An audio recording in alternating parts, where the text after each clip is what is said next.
And when you say Miami, you're talking Super Bowl, cause we're the Miami Dolphins. Miami Dolphins. Miami Dolphins #1. Yes, we're the Miami Dolphins. Miami Dolphins. All right, that's enough of that. Young Bucks, old goats. How you guys doing? Obviously, not the outcome we wanted, but what are you gonna do? It was a 10-win season, nonetheless. We probably would have taken that in the beginning of the year if you had told us that that's what we're gonna get. Obviously disappointing, but I have my best friend here, and he helps me through all those tough times. Let me bring on another one of my friends here, one of my oldest friends. Old, and I've known him a long time, and old as in he was born the year the Dolphins came to existence, if I'm not mistaken. Let's double check that fact with him. The Bum. What's up, Bum? Hey, man. What's going on? I'm here for the Dolphin funeral. And isn't this the session for Dolphin fans who have serious mental issues and are trying to, what is it, a support group? Is that the word I'm looking for? Yeah. Absolutely. It's like a help group. Anybody else who, needs support, reinforcement. It's kind of like Alcoholics Anonymous. We help each other through this thing. Yeah. And some of us make it out of it. Some of us move on to other teams. Yeah, they just quit on the Dolphins and move on to another one. I am one of those, and I think you are too, one of those ultimately damaged people that can't do that smart move. So here we are, yet another group of licking our wounds, another year of checking ourselves for our sanity. But hey, you know what? We were ahead of schedule, right? And I'm sure you'll get into all those things, and we can talk more about that. Yeah, we're gonna get into all that stuff. Cheers and Happy New Year to all. Hell yeah, cheers, dude. I'm trying this weird German style lager, which I don't know if that means it's German or they're just like a knockoff German style. It's called Brenz. Oh man, that looks like a knockoff of Beck's. It does, because it does say German style, but it's not bad. What are you drinking over there? I'm doing the old classic President Pilsner. This, I believe, is a lager. All right. We got another bum here with us. Let's bring him on. He's probably not been as jaded as you, and I'm almost there. This guy's just getting started. We got Tank with us here. What's up, buddy? What's going on, guys? Cheers. Cheers and Happy New Year, brother. Happy New Year, bro. Rough one. Yeah, I mean, obviously the odds makers didn't think we were going to win that one. I just didn't think we were going to lose in that fashion where the defense, just looked terrible. And like, who the fuck is this Spuds McKenzie guy scoring 3 touchdowns in a quarter and a half? He has 4 touchdowns in like 4 years. Yeah, I agree with you. I didn't think maybe we'd win, but certainly didn't think we'd get blown out and manhandled that way. But again, I think maybe it goes back to what we were talking about, right? Were we ahead of schedule, and then this final game just kind of evened things out where we probably should have been at the end of the year. It's unfortunate that it was by this ass kicking, but maybe we ended up where we needed to be all along. I don't know. Maybe I'm trying to be, positive on such an ass whipping, but you got to come away with something, right? Yeah. You got to take away some positives. There wasn't many, but yeah, overall in the season, you definitely got to take some positives. Unfortunately, everybody who could have lost to help us has either won. Like in the the Ravens case, they're up 38-3. That's a final.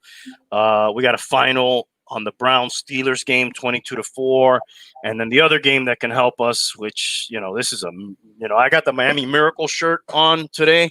This would have to be a real Miami Miracle for the Jaguars to beat the Colts coming up at 425. Yeah, I would agree. I would agree there. So, guys, trying to kick this off a little bit more positive since it did end negatively. What are your highlights? What are some of the things that you think came out of this season that we could build on and go forward with?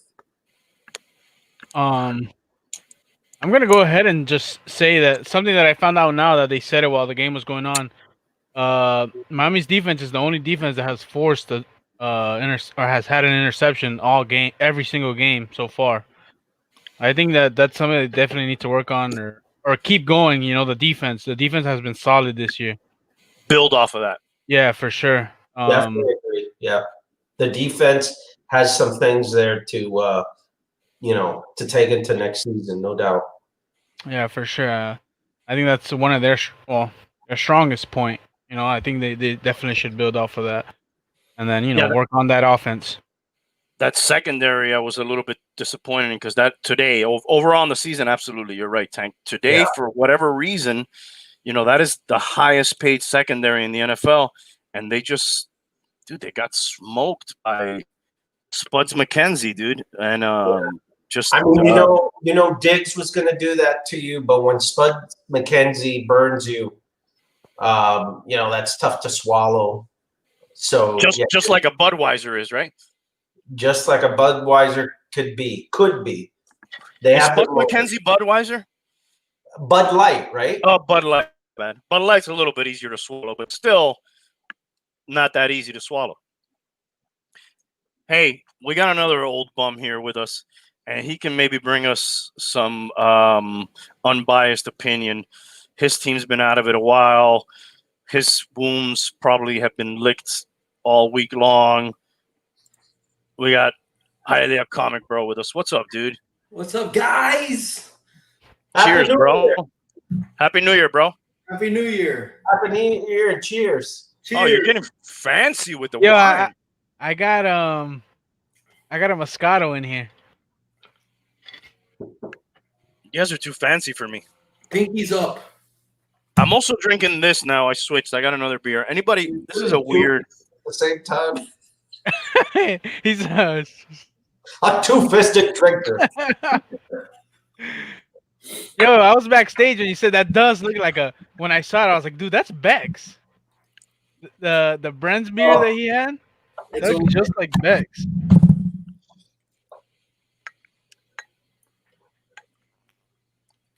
I'll drink whatever I can find around here.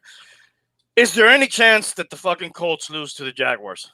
No. It would be highly unlikely. Slim and none. Unlikely. Guys, it was a joke when I said wear black. It's not really a funeral. Everybody wore black. I didn't really mean that, but appreciate it. So let's look at the game real quick. We had no backup quarterback. That was huge, right? That ends up being huge because we would have pulled Tua at some point if we would have had Fitzpatrick, right? Yeah, middle of the first, he'd be gone.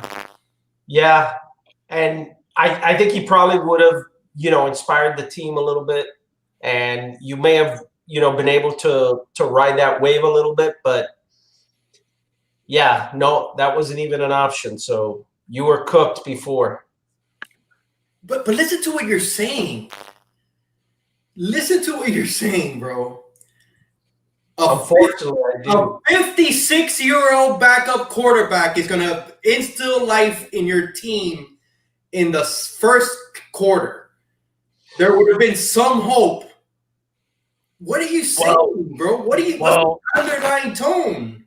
Isn't he the quarterback? You can't throw 3 yards to the tight end forever, dude. No. He is not.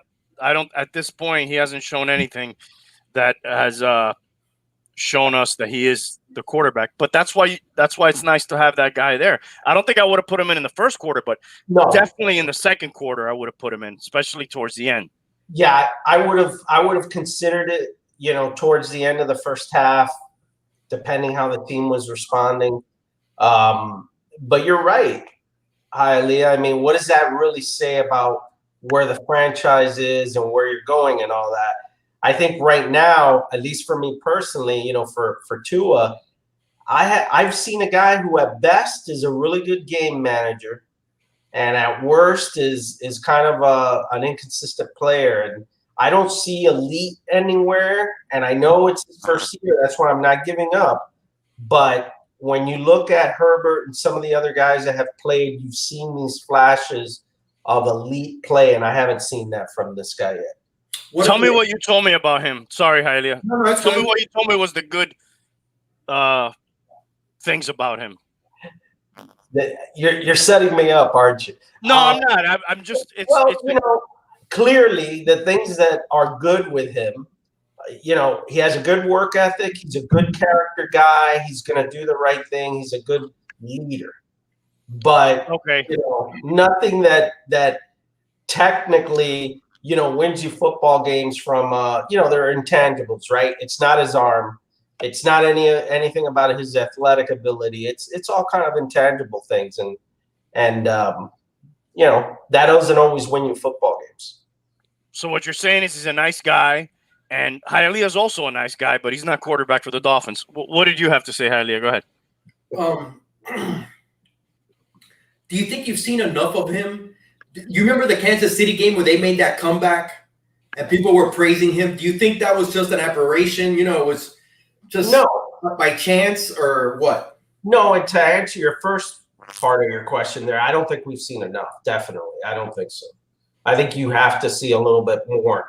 But the way that the NFL is looking at quarterbacks now and really making quick decisions on them, and I think you talked about this in your previous shows. Yeah, we did.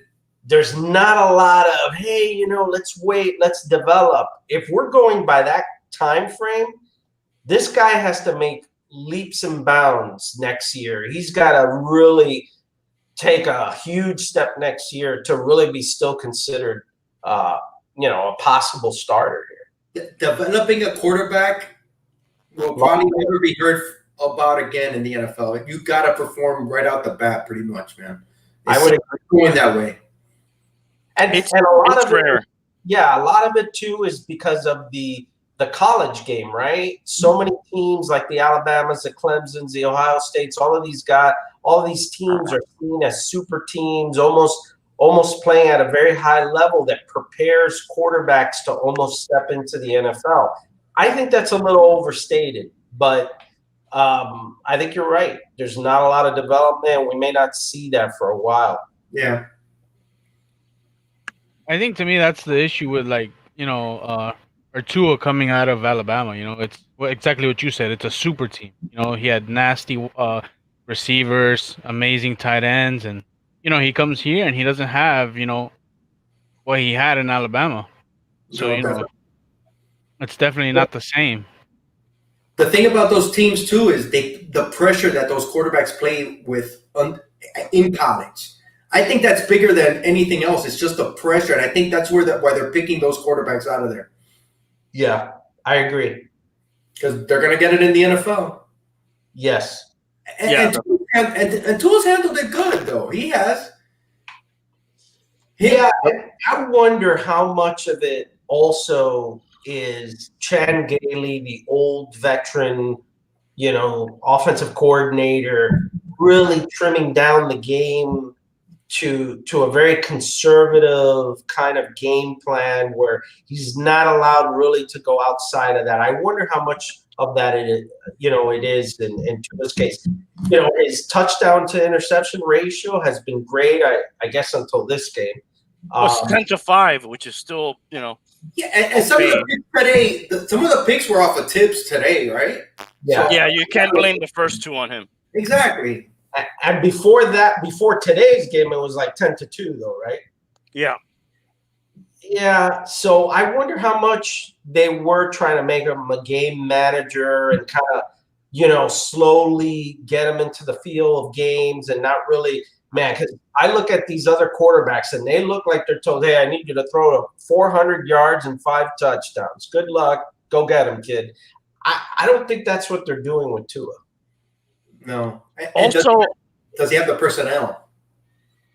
Definitely. That's another factor. no, but Fitzpatrick has the same personnel when he comes in. So that But nobody's gonna care about that. maybe they open up the offense for him because he just has more. He's got 55 years of experience on the kid. I think To answer your question, they absolutely need to see more. You can't. Yeah. I don't think you're doing a Josh Rosen, Kyler Murray thing here. The team has more needs than just that. If they can somehow coach this guy up a little bit more, he could still do something, I guess. I don't think he's not out the gates. He's not Joe Burrow. He's not Herbert. He's not even Jalen Hurts off the gate. So that I don't think that's going to happen. But can he do more? Yeah. Is he coming off a major injury? Yeah. Do I like what I've seen so far? No. And they must have been telling him, dude, do not let anybody touch you. We do not have a backup quarterback. And he seems like the type of guy who's coachable and listens.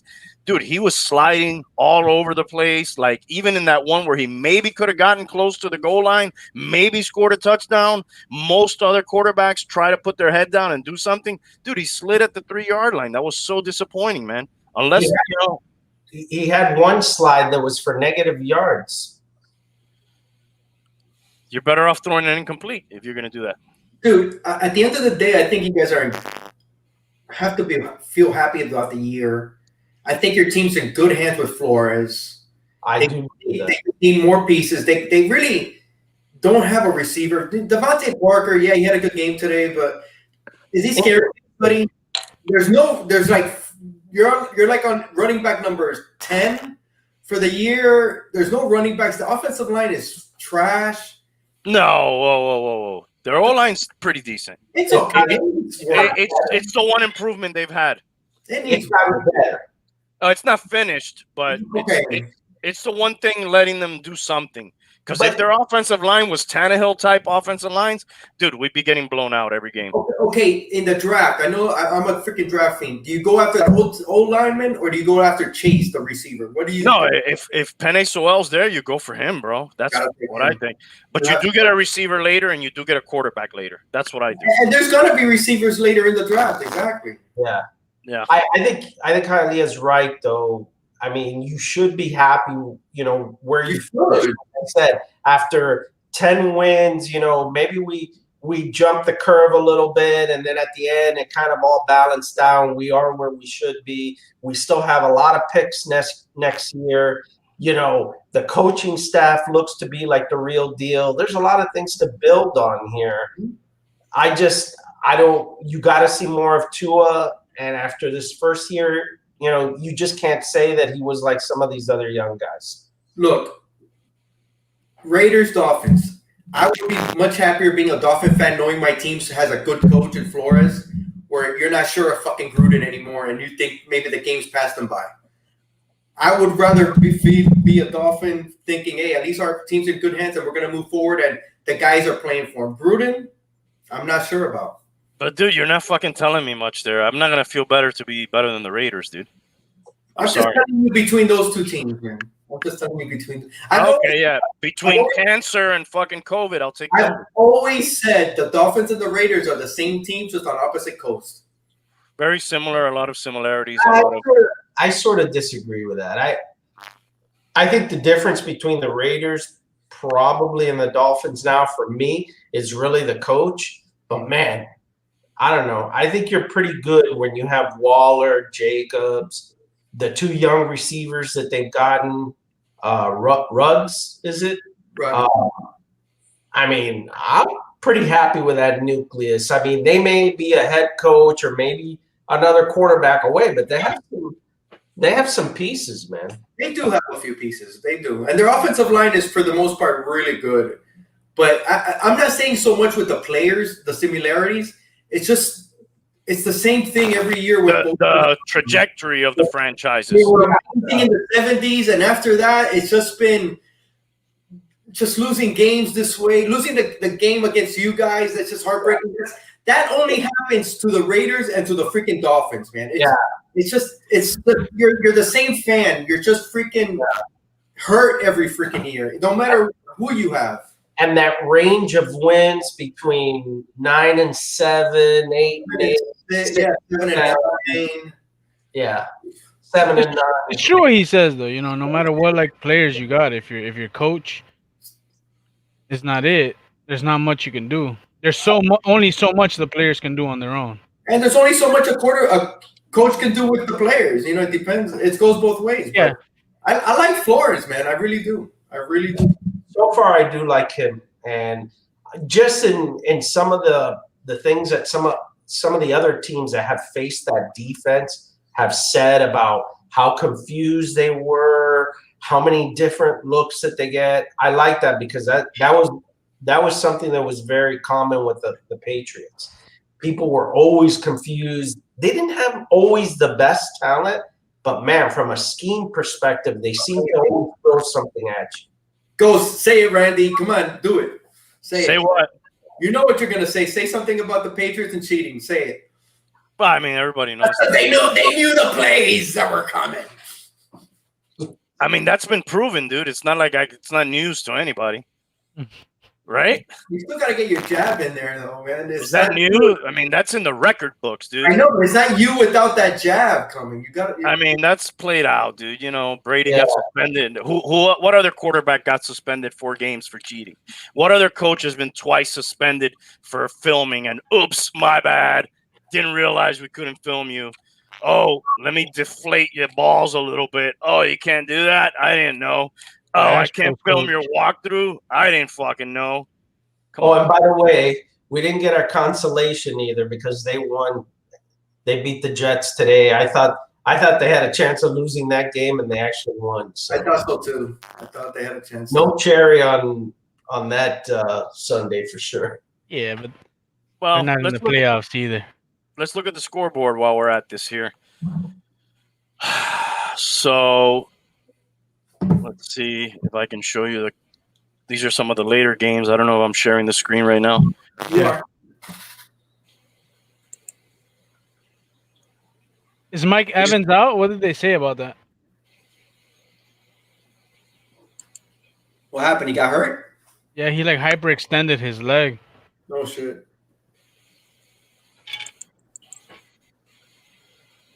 Oh, that's why Antonio Brown and Godwin exploded.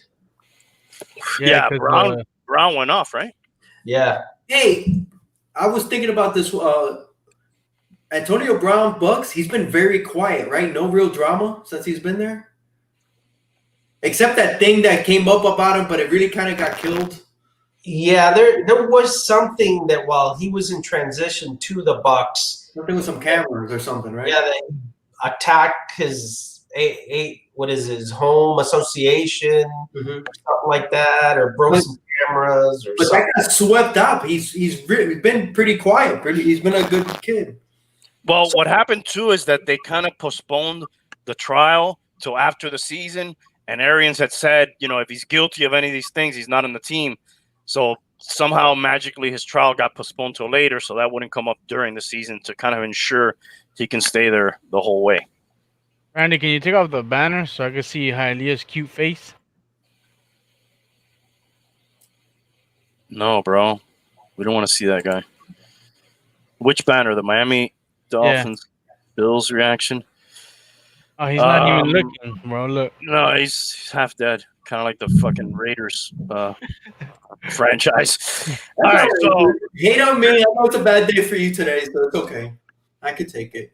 Here's a scoreboard. Bills 56-26 over the Dolphins. Ravens blow out the Bengals 38-3. Browns eat by the Steelers 24-22. Vikings 37-35 over the Lions. Jets, they get doubled up at New England.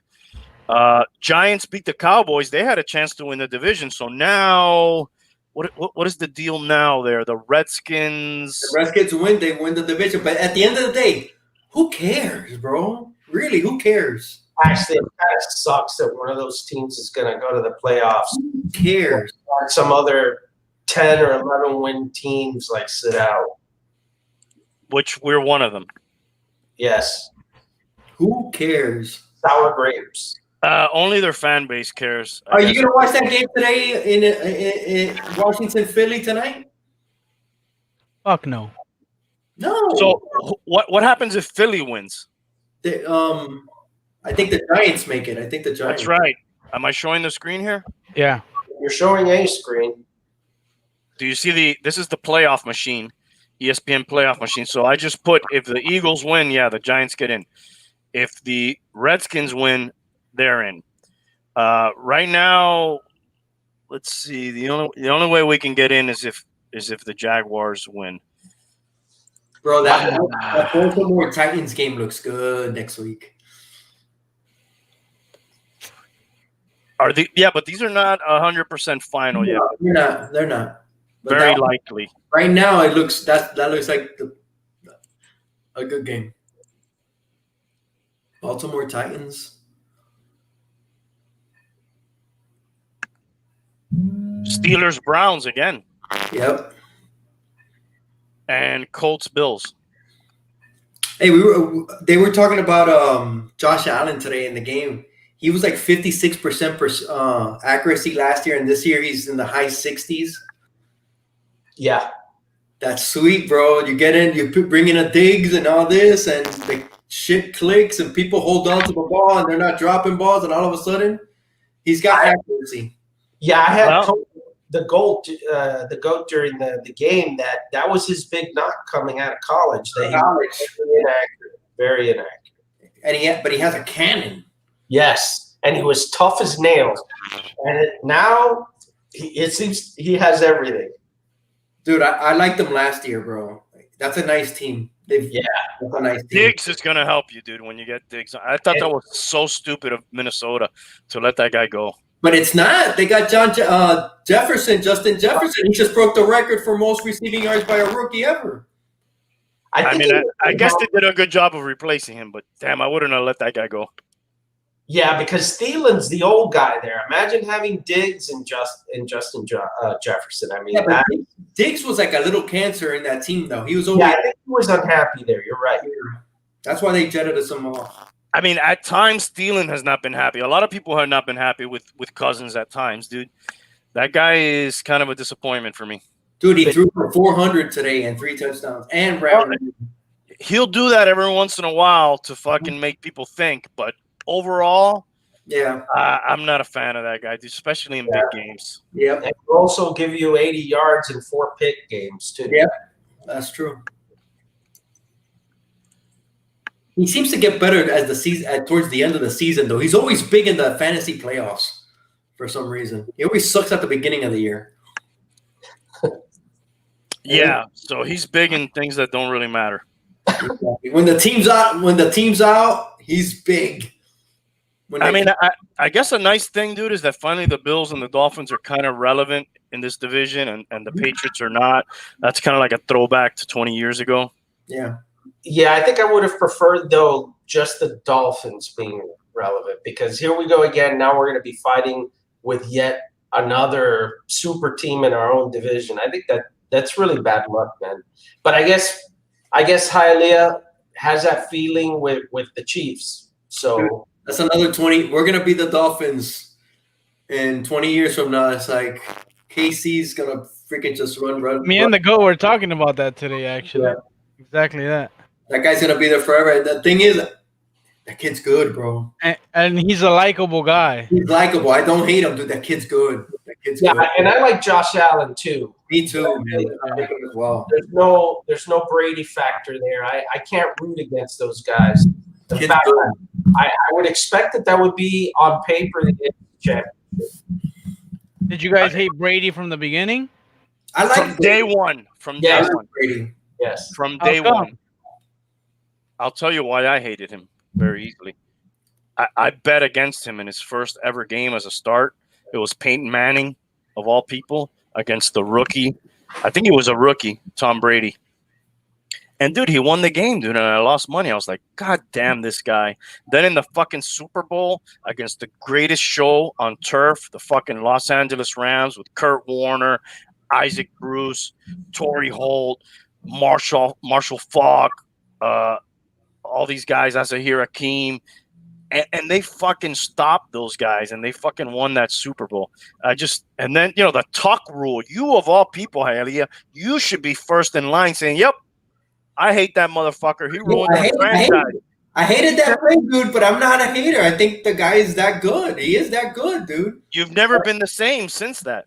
We've never been the same, and I hate that play, and I think it was freaking bullshit, and I saw it live. I remember it was on a Saturday night. I was watching. I had my dad and my mom over my house, and we were watching the game, and oof. What about when That's the play that catapulted that organization really to a life of cags, as the GOAT would say. But you And it sank the Raiders at the same time.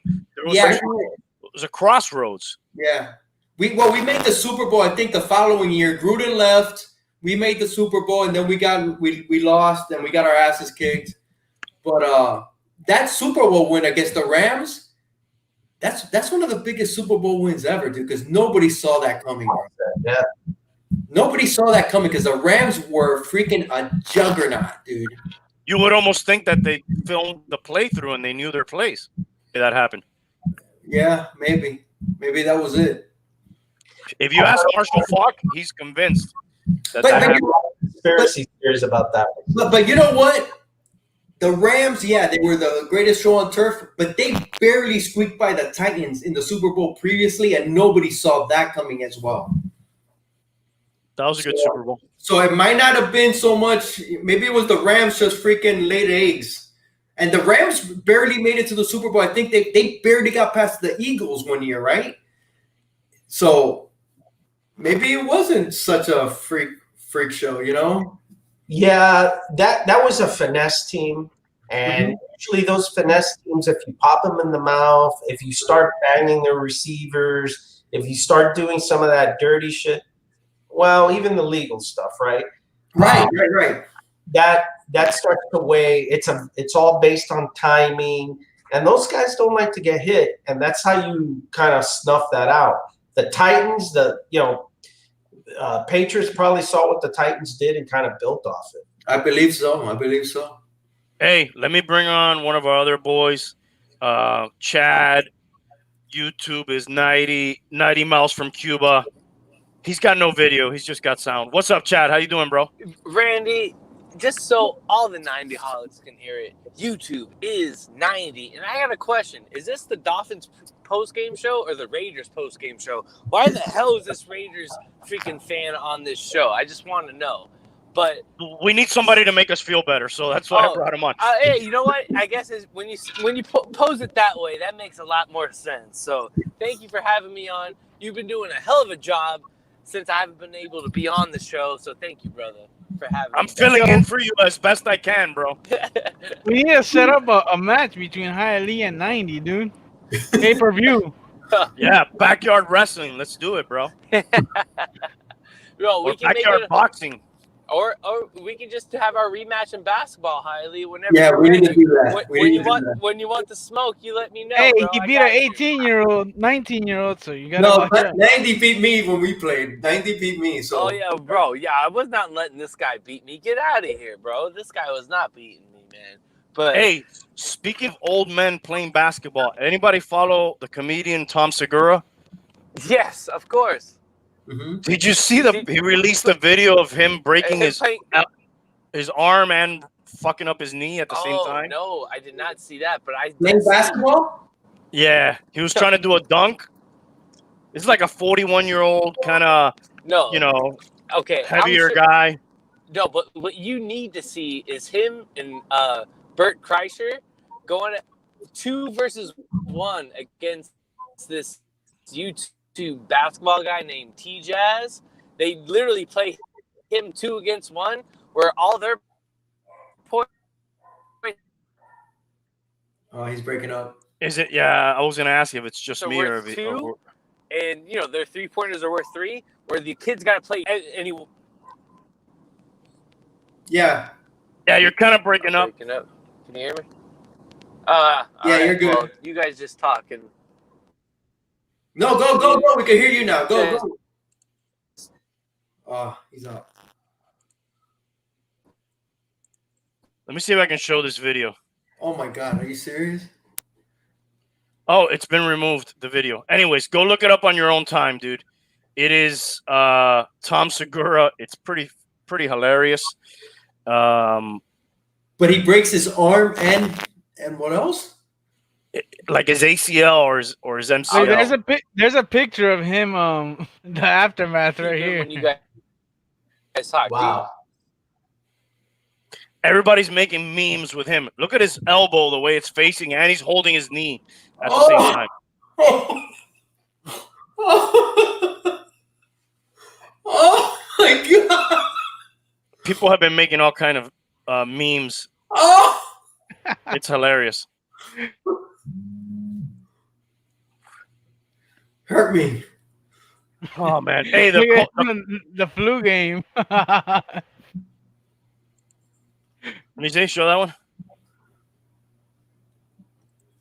Oh, I gotta go grab something real quick, guys. Why don't we put a positive spin on it? Bum, give us some of the more positive moments from this year and looking forward that you think we're gonna have.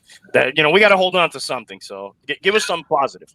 Well, the obvious one, if you're a Dolphin fan, is putting the stake through the heart of the Patriots. That was kind of nice, even though we split for the year with them.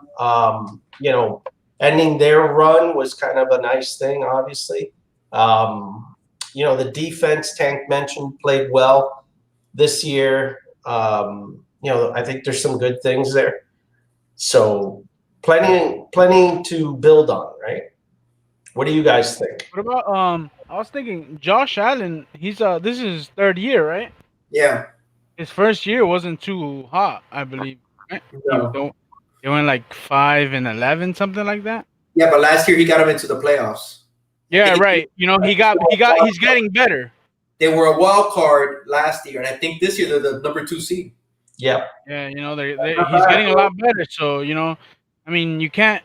This is Tua's first year. He didn't play every game, but I don't know. Him. He just needs. For me, he throws a lot of screens. He doesn't throw to his receivers really. It's just a couple things he needs to work on. And I think he could be a lot better. He doesn't throw the ball downfield. Boom. Season's over. Let's just say Colts. Season's over. Did they bring him in too early, or should they have sat him longer? I kind of like seeing, what they did, bringing him in and playing him. And I think it's important, going back to what we were talking about in an age where people are not giving quarterbacks, the chance to develop. I think playing him was probably better than not playing him. Yeah, I agree. We got to see. You don't think it set him back? Maybe mess with his confidence? Listen, man, if that's going to fuck with your confidence, then I don't want you as my quarterback. If you can't take that, then you don't have the right stuff for me. Yeah, that's the way I look at it. I would have preferred that he was built in a way that he would have been replaced maybe once by Fitz and never let that old guy come ever back. That was in his power, right? And he couldn't do that. So he let that devil, mess with him to begin with because of his play. So I don't feel bad about that. Some people might say the play calling. We don't know that part, right? 100%. I go back to that. I think the play calling maybe is a factor. Do you bring back Gailey if you're? I guess that depends on who's out there, right? Yeah, it does. It does. I bring him back. The Colts are up 7-0 and almost at midfield, by the way, on the Jaguars here. I bring him back. You don't want to do the same shit that happened with Tannehill. And freaking a new coordinator, a new system every year. All that change, dude. That change. Yeah, it's good, but you got to give people chances, bro. You got to build on it. You just can't. Oh, this shit. Fuck that. Just get somebody else new. Doesn't always work. Yeah, you can't always be starting over. Exactly. What if the Dolphins still had Tannehill? Super Bowl, baby. I don't know. You know what? They better have had also Derrick Henry because I don't think we would have seen much difference. Exactly. With Tannehill and mediocre players. If they wouldn't have had like something, think about it. AJ Brown, Corey Davis, Derrick Henry, that's not too shabby. If you don't have something like that, you're going to be Tannehill. But few quarterbacks can be anything without people like that. You have to have the other guys. It's not Michael Jordan and by himself. You can't do it by yourself. Yeah. Yeah, even Jordan had Pippen. Exactly. Yep. And a great supporting cast, bro. AJ Brown wasn't a high pick. I think he was like a second or third round pick. Corey Davis was high, and he's really been a disappointment. But Derrick Henry was a second round pick. And it took him like 3 or 4 years to get going because he was like splitting the backfield for a while. There was questions about him possibly being a bust at one time. Yes. Yeah. Yes. Who was the other back that was actually outperforming him then? In the Titans? Yeah. It was that little shifty guy, bro. I can't remember what his name was. I think he went to the Patriots. Or he did he go to the Patriots or Philly? No, I think it was Patriots. I can't remember his name, dude. There was a guy in fantasy that always was like, do you want Henry or do you want this guy? And I can't remember who that is, Bum, but I know who you're talking about. Wow, it slips my memory. Are you thinking of Deion Lewis? Deion Lewis, that's him. Well, no, Deion Lewis went the other way. He went from the Patriots to the Titans, right? Yeah, but he was the one that was splitting the carries with Derrick Henry. I think there was somebody else. So Yeah, there's somebody else. No, that was Johnson, before. Eddie George. Before. No, that's too far back. Yeah. Earl Campbell. He was splitting carries with Earl Campbell. Oh, okay. I would have sat him down too. Then. It was Corey. It was Lewis, man. Deion Lewis.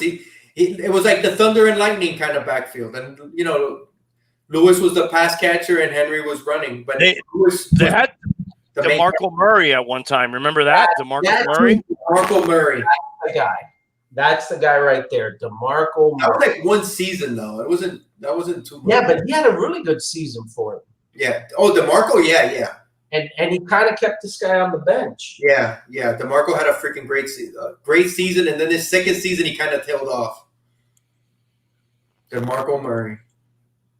Yeah, who I guess was coming off.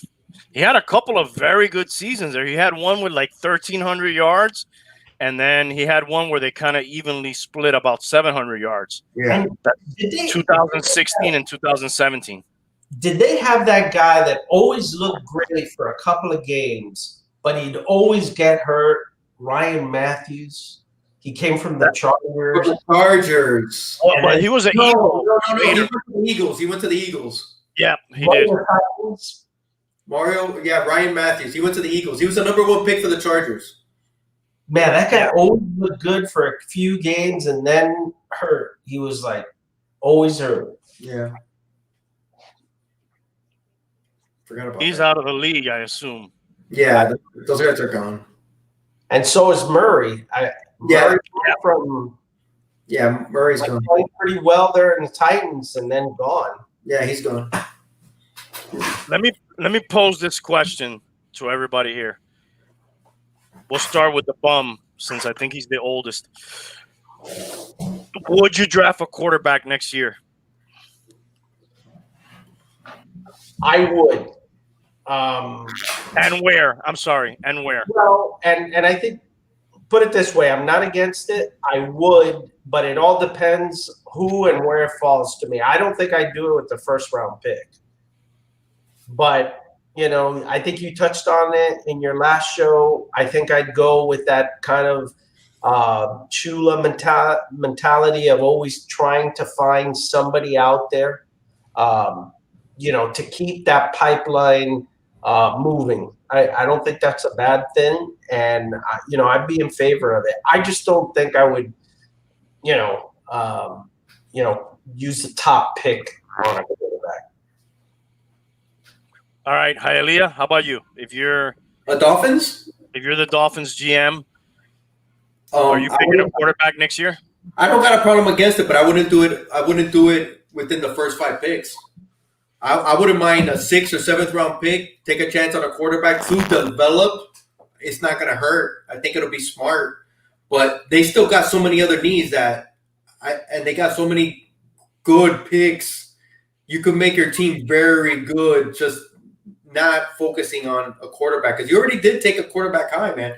There's a lot of good players, and I would just keep making my team better and better, and not try to hit on a quarterback, in the second or the third or the fourth. So you're almost like not draft a quarterback because 6 or Don't 7 draft a rounds, quarterback. it's I'm almost good. like saying I'm good if they don't, and I'm good if they do, but just not earlier than in the 6 or 7. Yeah, why not? Hey, by the way, the Colts were just stopped inside the 10-yard line by the Jaguars, so they're going to at least have to go for a field goal instead of a touchdown. So it should be 10-0 Colts winning with 1:19 left in the first quarter after this. How about you, Tank? Well, would you draft a quarterback next year if you're the Dolphins? I mean, keep in mind the Dolphins have a plethora of draft picks next year, which is a lot. That's what that means. Oh, okay. I thought I meant a little bit. Yeah. No, I wouldn't. I'd focus on, getting more receivers and, working on that end. I think, like I was telling them earlier, like I use, for example, you guys like to use Herbert and Burrows, but look at Josh Allen. It took him 3 years or at least one. His next year, he took him to the playoffs. But I think you just gotta, focus on developing Tua and not giving up on him already. Even though I don't agree. like him. I don't like the way he plays, but I guess it's something you can work on. You can teach him. I wouldn't take another quarterback. I'd focus on making the rest of the offense better. I think they saw enough good in Alabama to give him another to keep him going. He's developing under fire, basically. Before I answer, let me ask this other guy. He's back here. YouTube has a better connection, and it's 90. Chad is with us. Full 90 connection now. I'm here. Don't worry, guys. Thank you for having me back, Randy. 90%, at least 90% at this time. But okay, Same question to you. Did you hear the question? If I'm drafting a quarterback next year, and I'm gonna tell you this right now, Randy, and you are gonna probably relate to this more than anyone that I know on this panel. Absolutely, because did Bill Belichick draft a quarterback You're surprising me, bro. Bro, every year did Bill Belichick draft a quarterback with Tom Brady? Yes, he did, and that doesn't mean that Tua is not the man. Bro, Mallet, yes, bro, every single one of them. So yes, absolutely. Do I draft a quarterback with as many picks that I have? 100%. So that way Tua knows that, your job is not guaranteed. Yes, do we think he is the future? Yes, at this time, he is our future. Has he shown us strides throughout the year? Of course, there's been some regression. But we're also talking about 9 games, and I know I didn't get to be on here earlier, but we're talking about 9 games. I will say from today's game, I'm absolutely disappointed in the first half play calling offensively. I don't think that was Tua. I think that was completely the offensive play calling of not letting him try to throw the ball and try to keep us inside the game. Because towards the end, or in the second half, they started to let him throw the ball more. Yeah, did he throw up some ducks? Not the greatest throws, but then he made some throws that people didn't make catches, and some people just drop balls. So I feel like he is the future, but we definitely have to draft a quarterback. That doesn't mean that we should not be thinking of like who's next, because think about the situation that we were in today. No Fitzpatrick, and think that could have been Josh Allen. I mean, Josh Rosen in that spot right there that we Would you have brought him in? Would you have brought him in today? If it was Josh Rosen, yeah. If you had him more experience than that other guy, right? Yeah. I mean, does that hurt your confidence of your quarterback? Usually, but I think Tua, from where he came in Alabama, he's used to that whole him and Jalen Hurts, like, whatever it takes to win the game, because I think he is a team guy mentality. So I think he is the guy of the future, but we have to draft a quarterback. So I disagree with Tank. Yes, we completely draft a quarterback, but we have enough picks to still go get receivers and a running back, and that's what we need to do right there. Yes, I'm 100% with you. I think you have enough picks where you could take a flyer in the 3rd round, or something like that. You know, you know, 6th or 7th round, you're like, whatever. But you get one in the 3rd round, you could get, you know, there's good guys that have come out in the 3rd round. Russell Wilson was a 3rd rounder. I like the guy from Florida, dude, from the Gators. Frat. Brady came out in the 6th. But also, too, this is like the year of the quarterback supposedly about to come out, right? Like, this is supposed to be one of those drafts where there's more, you know, NFL quarterbacks than ever, right? Over the last couple of years. This is that draft. So why not? Like, even if it is a late round. And, we did not go get Russell Wilson in the 3rd. You know, he went in the 3rd round. We moved up to go get Tannehill in that same draft. We moved up to go get Tannehill, who would have been there in the 19th pick because no one in the right mind was going to choose a wide receiver to be their quarterback. So we could have just saved our pick and got him then. But I digress. That's a whole nother subject. That was part of Tannehill's fate. He was a victim of that draft position, dude. Yeah, very similar to Ted Ginn, who was picked way too early than he should have, but was a good player. Yes, had a good career. Yes, yeah, but if we would have gotten him at the 19th pick where we originally were, maybe he doesn't get. You know, I mean, at the time that we moved on, it was time. It was 7 years. We had to go. Like, you ain't got it. We got to move on. I'm happy that he's found a situation that's working for him because you can see that team's more built for him than what we had here in Miami. Absolutely. But I also think we also missed every year because we got used to Matt Moore being our backup quarterback and didn't go draft a quarterback every single year and taking that Bill Belichick type of page. And with Flores, you already know, I can guarantee you he's going to draft some sort of no-name quarterback out of nowhere that we ain't never heard of, at some late round. I can guarantee it. It's probably going to happen. Yeah, there's 2 things to that. 1, you find a better quarterback. 2, you find a good quarterback that somebody else wants. You could always trade him. 3, we don't know what's up with Fitzpatrick. Is he coming back? Is he going to go somewhere else? Is he going to retire? Yeah. So we don't know. We need that backup for sure. So I think and then also if maybe they use that high draft pick, like let's say one of those high quarterbacks are still there at the 3rd pick, why not go ahead and use it there, right? And make Tua compete for that spot, or whatever the case may be. So I don't know, and I said this last time on the show with you, Randy. Is Tua the guy? I'm not sure of that, but what I am sure is Brian Flores is a head coach, and I trust that guy completely. So I'm excited to see what he's going to do with that next step. Yeah, am I disappointed we lost today because we were in win and in situation? But at the same time, we were ahead of schedule compared to last year.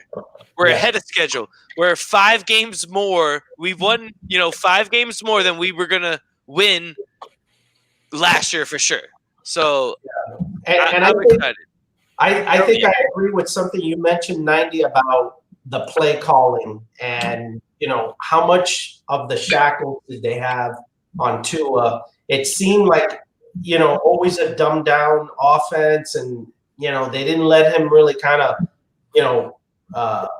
really throw it around. And maybe that had a lot to it too. I understand the flip side of that. You want to kind of grow him in. You want to take it easy. You want to make sure you don't put him in bad situations where he's going to turn over the ball and all that. But at the same time, you got to see what you have, right? But this last game of the season. So if there's any time to do it, exactly. If there's any time to do it, you know what, bro? Let's go. Let's kind of take the training wheels off and let him throw the ball. I even think to your point, the 2 picks that he had, they're not even really his fault. Devontae Parker falls, goes straight to him, and then the other one, tipped right into him. So are those picks his fault? No. And then I even feel there was throws that he made that were maybe not the greatest throws, but they got there, and then the receivers dropped the ball. So I mean, I think they missed on not doing what they did in the second half as far as offensive play calling in the first half. Not that the score would have been any different, but it maybe would have built him some confidence, or just to see what we really have. Because it still wasn't like we can all say this as Dolphin fans. We're still not sure what we have. They've never given us a whole game where we're like, all right, we're going to open it up, because he's just really managed the game. Is it more than what he's done than what Tannehill has done when he was here? it's kind of about the same.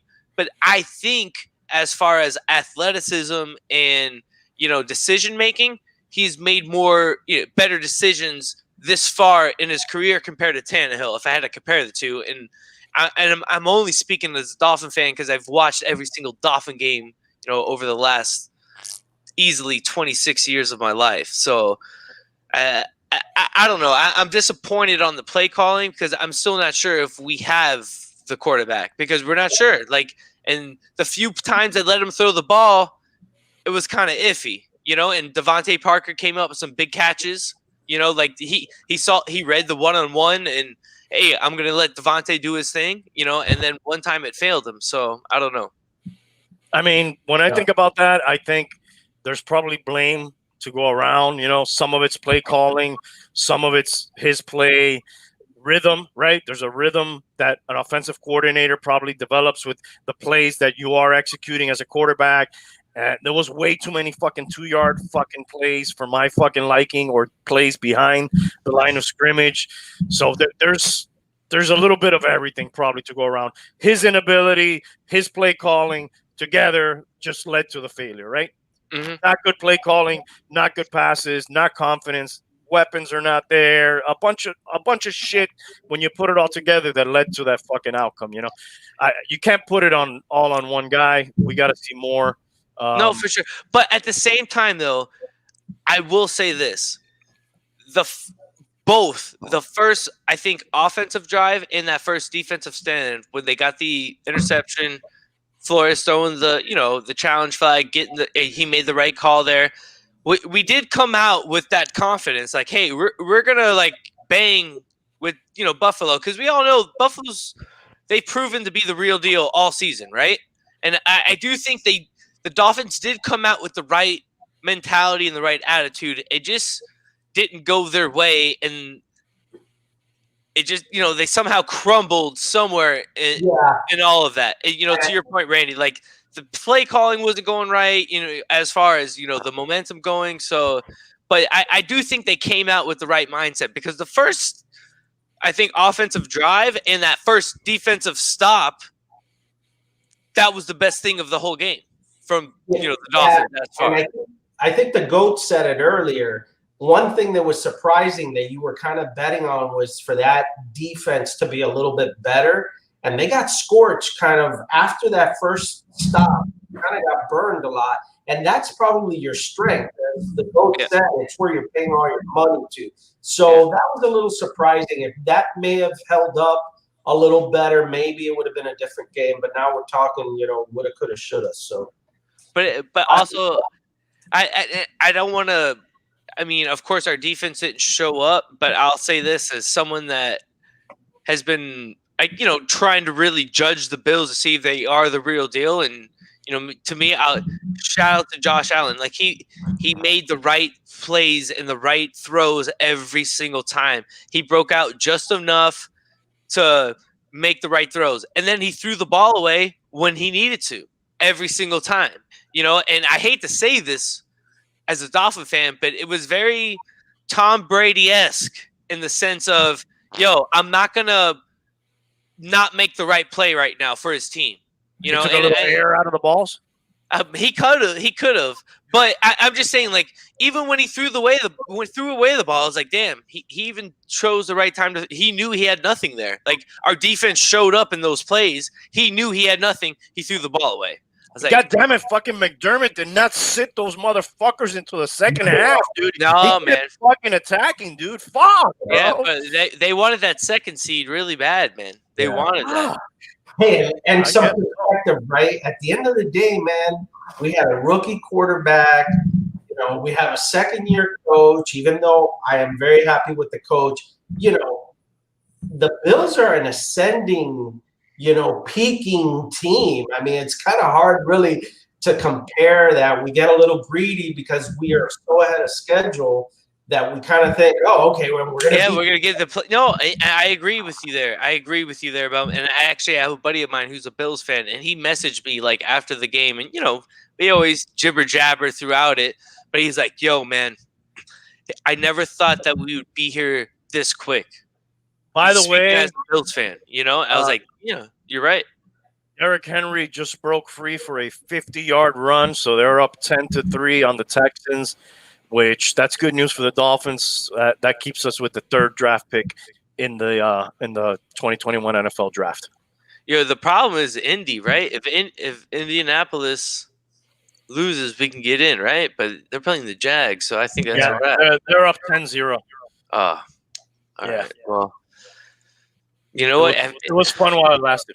It's like when when Matt Castle came in the last time we won the division, they went 10-6 and didn't get in, and it's just like it's going to happen to us right now. But I think we're ahead of schedule with Flores and what we're trying to do, so I'm excited. Like we just need to figure out what we're going to do offensively.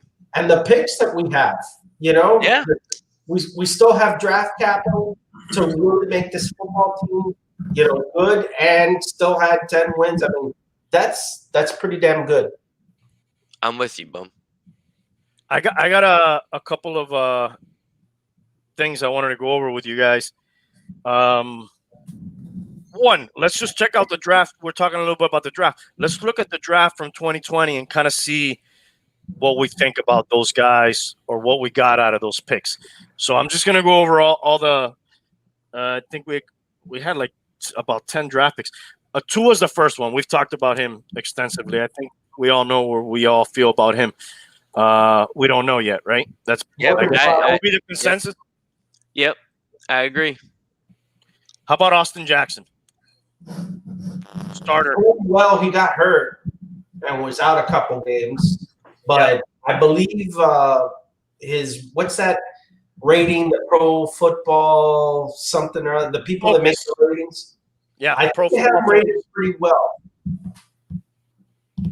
By the way, the Colts just scored a touchdown. They're up now 17-0 on the Jaguars. So, all right. So at least that guy held down the starting position all year. So the other first round pick, because we had 3 fucking first round picks. Noah, this tells you how much he's played. I can barely pronounce his name. I don't even know how to fucking pronounce his name. Ingahini. He's a backup corner and a kick returner, basically. Yeah, but he was that guy. I mean, he has a lot of athleticism, but he can pretty much play either corner or safety, I believe. It's like, isn't he the guy from Auburn? I think you're. I think he is from Auburn. But we also got Brandon Jones in the 3rd round. That guy's like a safety. Yeah. Not to be confused with Byron Jones. But I don't know. We haven't heard much from this guy. So that makes, like, for a first round pick, it kind of makes me feel like, yeah, that's not great. What did we do there? Yeah, but at the same time, I can say this. I mean, it's only his first year as still trying to acclimate to the NFL. Look at Devontae Parker. It's his 6th year in the NFL, right? Or 7th year in the NFL. We had this conversation, I believe. And now I just feel like he is just now stepping into what we thought he was going to be in a sense. He's making those big one-on-one coverage, and now he doesn't seem to like not be playing for his team as he was those couple of years. Like, oh, I'm hurt. I don't want to play, or whatever the case may be. So you never know, but I'm not writing him off. It's hard to crack that lineup with Jones and X-Man. Anyways, for sure. And Xavier Howard's probably defensive player of the year. He should be that today, right? He established that today. So if not him, who? I don't know. Hialeah Tank. I know you guys have been real quiet. Sorry, 90 took over. The guy from Washington. Young Bucks, old goats is 90. The guy from Washington, Chase Young, maybe? Maybe. But definitely defensive rookie of the year, right? He definitely has to be at least that, right? Most picks. You can't. It's just not about picks, though. I'm going to go with TJ Watt. I mean, the linebacker from Pittsburgh, Watt. JJ. Yeah. No, not JJ. His brother. TJ. Yeah, it JJ. is TJ. J. Isn't it? Oh, TJ. My bad. You're right. He's right. TJ. But they just okay. I think you're a closet Steeler fan, dude. He is, bro. Look at this guy. I think so. I think I think based on his picks, I'm gonna have to go back and review all the picks. I think he took the Steelers. I'm wearing a 90% Dolphin of the shirt time. so everyone knows. Just so everyone knows. But This is like, it's Dolphin kind of shirt. camouflage, so it fits the occasion. Like low key Dolphin fan. I'm All going TJ Watt. I'm gonna stick to it. right, so going down the draft, Robert Hunt was the second round draft pick, guard. He's been a starter. That could be solid, right? He's been a starter, so I mean, I would say as far as coming in as a rookie, with that, I would say that's a successful year, and Productive. yeah, and he's got promise, right? So we gotta love that. Raekwon Davis, second round draft pick, defensive tackle. He's been a backup pretty much all year. He's been coming in like certain second down and not so key third down situations, I guess you could say. So Brandon Jones, third round draft pick, safety. He's been a backup. Yeah, I was gonna say same thing as the other guy. I don't want to say he's a failure because you have to remember these are rookies, and as you start to learn the NFL, it's different the next year. So let's see. I would say give them all one more year, both these guys. Yeah, that guy. What I don't like is they've completed 80% of passes thrown his way, which is fucking astronomical. Yeah, but that's a lot of the times them exploiting a rookie. Howard, and by comparison, 48% when they throw his way. Different positions, but they're both DBs.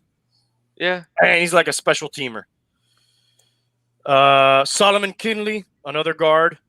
He got hurt, but he was starting. Yeah, he was starting. Then we get into some of the other, lower draft picks, which are kind of fucking dart throws a lot of times. Jason Stowbridge, seldom used defensive end. Curtis Weaver, linebacker. Blake Ferguson, long snapper. That was the most shocking draft pick of all of them this year. Remember, guys, when we did that draft show, we were like, a fucking long snapper? But if we get a long snapper like we had before, who was it? Denny. We had him for like 20 years or something. So if this guy ends up being that, I'll be okay with that. And Malcolm Perry, wide receiver, who I think played in the game a little bit today. Yeah, he did. So I don't know. What do you grade that draft? A C? C plus maybe, or a B minus, somewhere within there. Yeah, I would agree. Because I think C plus is good. I'm good with the C plus. What are you giving Professor Tank on your report card there? My analysis that I've been making this whole time. Carefully. The wheels have been turning. You can see the wheels turning on Tank. Like this. The Miami pound machine, baby. A bum made that discovery, dude. Yeah, dude. I think C is good. I think it's been average. I don't think it's been nothing crazy, but solid. C minus for me.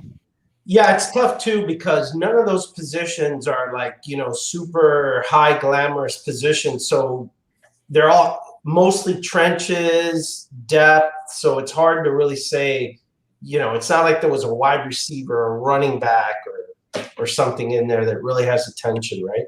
Yeah, and the reason why I'm going C plus because some of those guys kind of, showing up as backups within this year. But I also am curious because as we can see that Flores and his coaching staff, they can really coach up players. Like we saw last year, I mean, almost a completely different team. I mean, we've seen a few different guys that are the same from this year to last year. But, he had pretty much a practice squad team last year getting 5 wins and then starting to get more key players this year. And, with this draft, I'm more excited to see what these guys might be doing like 2 years from now. And they might be more into, more key roles then. So we'll see. Right. Well, dude, sorry, go ahead, Hylia. I'm going to stick with my C. I think C is it for me. So we're all around a C. would be the average. I'll tell you what, this draft you have here looks pretty good. That's what I wanted to get at, because Chad was saying, I want to see these guys 2 years down the line. These guys have been here 2 years. Let's look at that for a second. We had Wilkins, who finally, I didn't hear his name be called a shit ton his rookie year. I did see him making more plays this year. Yeah. Michael Dieter at guard. That may be a bust. Andrew Van Ginkel's looking like a pretty decent pick in the 5th round. Bro. Yeah, that guy makes plays, man. Man. He's almost becoming a household name. Yes. Just why are we just not starting him? That could be part of the Flores, craziness and mastermind behind it. Maybe he starts next year more, after what he's shown this year. So I don't know, but I mean, Gaskin has been great too. I'm glad you skipped over the next two guys, because I wouldn't know what to fucking say about them. Isaiah Prince and Chandler Cox, but Gaskin looks like a pretty fucking good pick in the 7th round. Real good. Just with those three, I give that a B. But you have to remember, that's the way it is, dude. You get 3 good guys in a draft. That's a pretty good draft. And as I was saying, this is 2 years after they were drafted, and this is not even Flores' draft, right? These are guys that he inherited, and now they're just now coming into it 2 years later.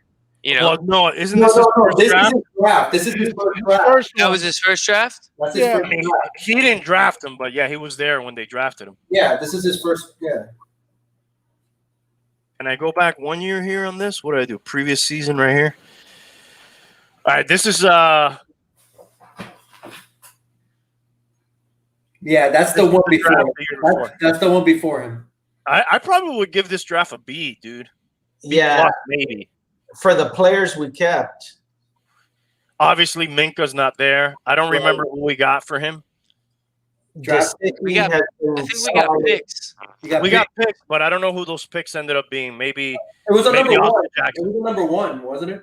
Yeah, maybe Austin Jackson was the draft pick that we got. Solid. Baker's a playmaker. And that rhymes. Kellen Balaj did some good things while he was here, but then, man, that guy's bounced around the league and probably one of the best, if not the best kicker in the league, in Jason Sanders. Yeah. Smythe is a serviceable backup too. I got not what you want in a 3rd round pick, probably a 4th round pick, but okay, I'll take it. Bro, I mean, those few games that Gesicki was out this year, Smythe, stepped up to the plate. I completely agree with you. Not a bad draft. That's how you build a team, right? That was the year before. So that was the year before Flores. So the following one was Flores. Right. Correct. Okay. And then if we want to take it a step further. All right. So it was even proven more of my point. Thank you, Randy. Thank you. What the fuck happened to Cordea Tankersley? Remember him? He was flat out cut, right? That guy was injured a lot. I think the only guys we kept from this was Isaiah Ford, which we traded back for, and Devon Godchow, who was a starter until he got hurt. Tankersley played 1 game for the Vikings this year. Charles Harris was the 1st round draft pick, and I'll go out on a limb. That guy's a bust. He's in Atlanta. We cut him? McMillan we traded to the Raiders, right? Wait a minute. We cut Charles Harris or we traded him? I think we cut him. I don't know, but he's a Falcon. I think we cut him. We didn't trade him. I didn't even know we cut him. Definitely a bust. I thought Raekwon McMillan had some I thought he was good. But he only started 3 games for the Raiders. Who else was in there? What, that was this year? No, I'm going. Yeah, he started 3 games for the Raiders this year. This is the 2017 draft. Yeah. But Raul will tell you that Gruden doesn't know what he's doing, so maybe they're wasting McMillan. Dude, if he can't fucking be a starter on the Raiders, then he's fucking trash. Oh, okay. I think you can say this draft was a failure. Big time. Right? Yeah, for sure. Nobody. This is an This is an F. Nobody's making any contribution or is even on the team 3 years later for the most part. except for Devon Godchow. Probably the only thing we got out of it. So I guess technically you could say a D-. Maybe if you want Or to an be F plus. if you want to be nice about it. Is there even an F plus? You never get an F plus, right? Like a 59. Like you either fail or you didn't fail. To put F plus on a 59. Guys, Henry runs for almost another touchdown. Almost another touchdown. I gotta get out of here. Yeah, I'm gonna go watch some football, guys. All right, dudes. Later, guys. Peace. Take care. Hey, there's one more thing I wanted to go over. You know, since it's kind of a sad day, regardless, right? But you guys can go. Get the fuck out of here. Get the fuck out of here. You Go can watch leave. football. We don't want you guys here anymore. Go. I gotta go take care of my baby. All right. No, well, I respect that, Tank. Something more responsible. I gotta go take care of my I dog. was doing that before. I gotta go walk my dog. Later, guys. Later. Have a good one. Peace. Stay Have up. a good one.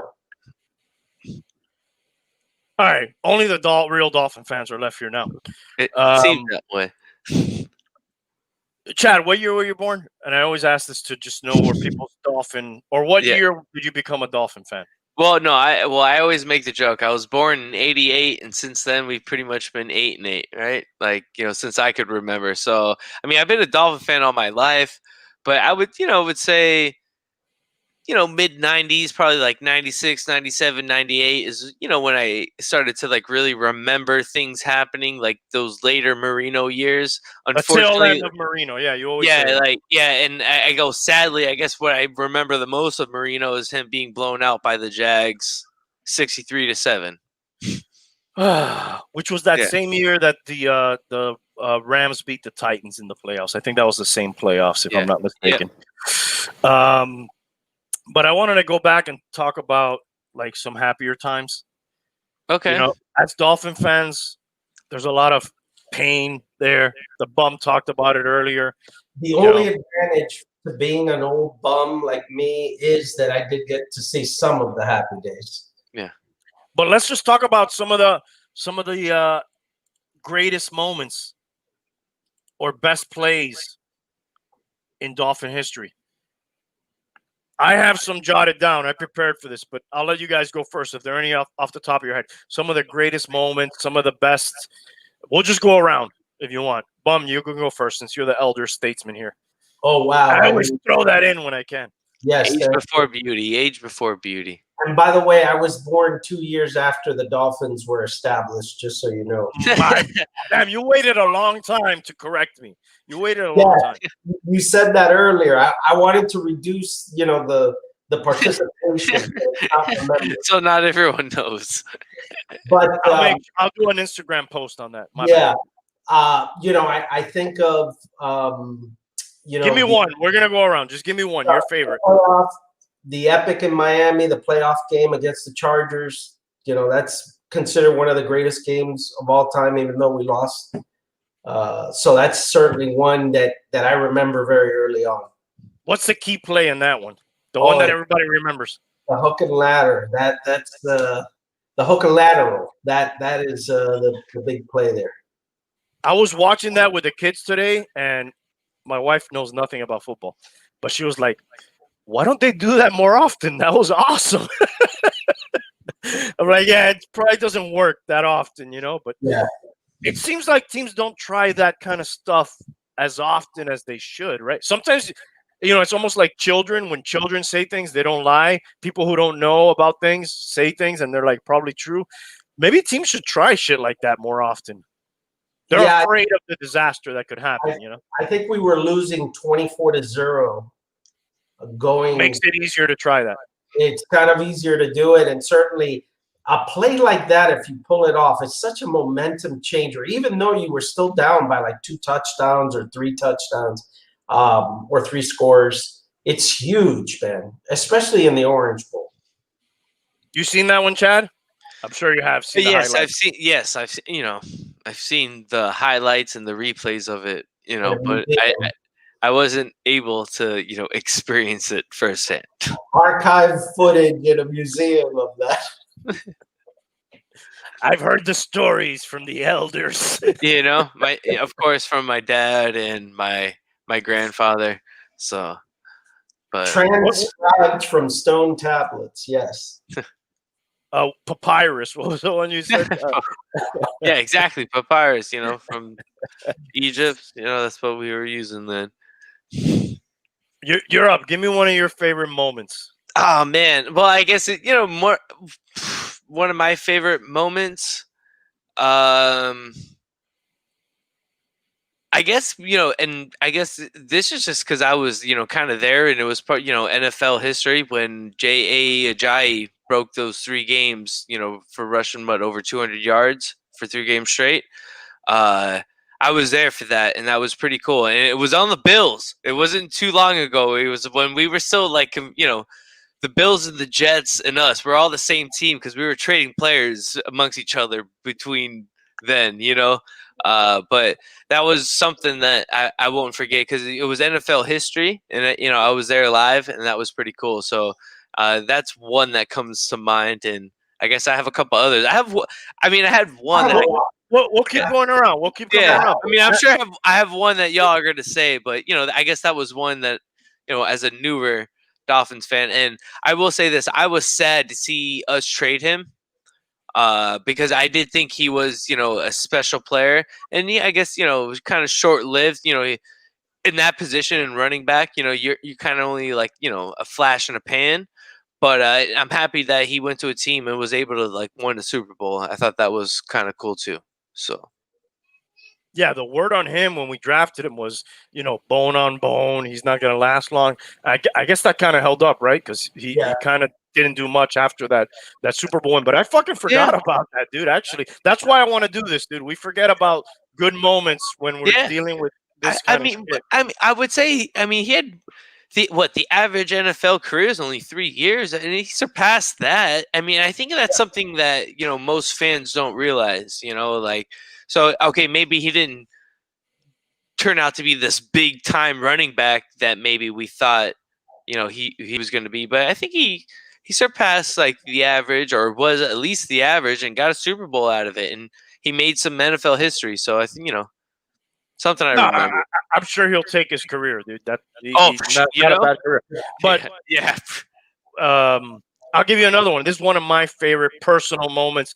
Maybe not big in the grand scheme of things, but as far as moments, I loved every second of it, and I still do to this day. The fucking Wildcat game when we busted that out on the Patriots, and they could not fucking stop that play. Ronnie Brown's even throwing a touchdown pass at the end of that, and we just completely obliterated the Patriots in that game. That's one of my favorites. Definitely. I'm with you there, Ronnie and Ricky. I will say this: I love that time because I used to play Madden then, and I used to always run the Wildcat, and then I also used to run Ricky as my fullback and Ronnie as my halfback, just to have both of them on the field. And you can run a split eye and just, run a flank with one, or run, you know what I'm saying, with a play action. Like, to have both those guys on the field at that time with Chad Pennington, it just works, man. It was a great combo to have those guys back there. And caught the whole league off guard. And then, next year everyone was prepared for it. But, good times. I remember that. Last time we won the division. Yes, it was. Hopefully, it won't be much longer. Hopefully not, man. My little guy needs to see us win the division, man. So we'll do it. We'll do it eventually. Bum, you got another one you want to throw into the pot? I think sequentially, the year after the Epic, we made it to the Super Bowl, and we went to Super Bowl 17 against the Redskins. The first play of the game was a little screen pass to Jimmy Cephalo, who took it to the house. That was a great moment. The following years, then we had Marino in the AFC Championship, beating the Pittsburgh Steelers and going to the Super Bowl. We did lose to San Francisco, but just getting there and that whole euphoria, the whole thing was just awesome. Then we had the spike play. We have the miracle in Miami that you and I were at, GOAT.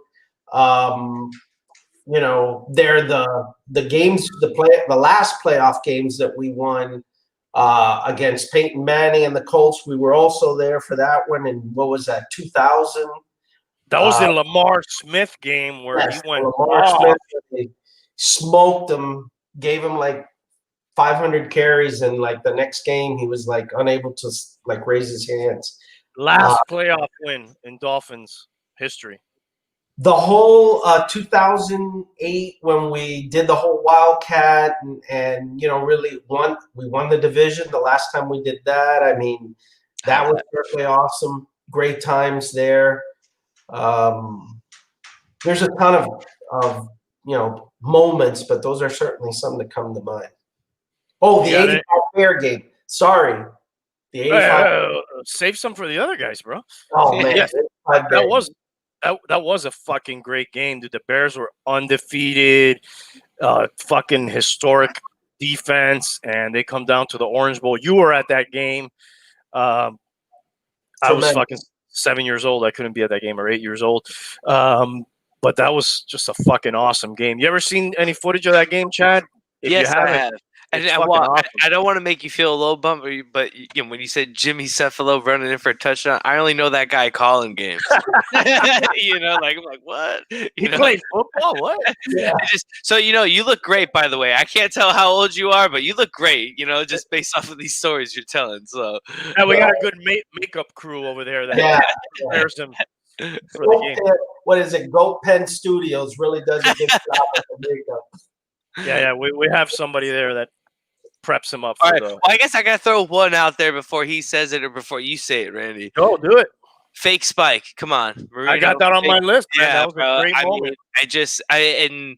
I was alive for that. I was very young, and of course, rewatching it over and over again. Just come on, man. Like it doesn't get any better than that. Just, whew. And then not to say anything, I was there when Aaron Rodgers did it on us in our own house, and that's how. Yeah, but you know what? Another legend, I think, and I think embarrassing, yes, but at the same time, if you want to see somebody do it, I'm happy it was him. I'm happy it wasn't like Tony Romo or someone like that. Hey, I'm like an elephant, though. I have a memory of an elephant. You know what was so embarrassing from that moment? We had the lead. That was at the end of a game. Yep. They're driving. You'll remember this, bum. And fucking Regis Philbin, I think multiple timeouts during that drive to let the fucking Packers gather their every time. Yep. Like you never do that. Like Belichick didn't do that in the Super Bowl. It was Joe Philbin. I love you called him Regis Philbin, but it was Joe Philbin. I did that on purpose. But I think Regis would not have called the timeout during that. Rest in peace. That was the embarrassing part of that moment. And Belichick was in a similar situation in a Super Bowl, and I'm watching that Super Bowl live, and that's for me, that's Belichick's greatest moment for me. When you're looking at that and you're like, he's not going to call a timeout. He's not going to save time for a potential last-minute drive when they score. He doesn't call a timeout. Malcolm Butler intercepts at the 1 yard line, and he intercepts Russell Wilson, and they win that Super Bowl.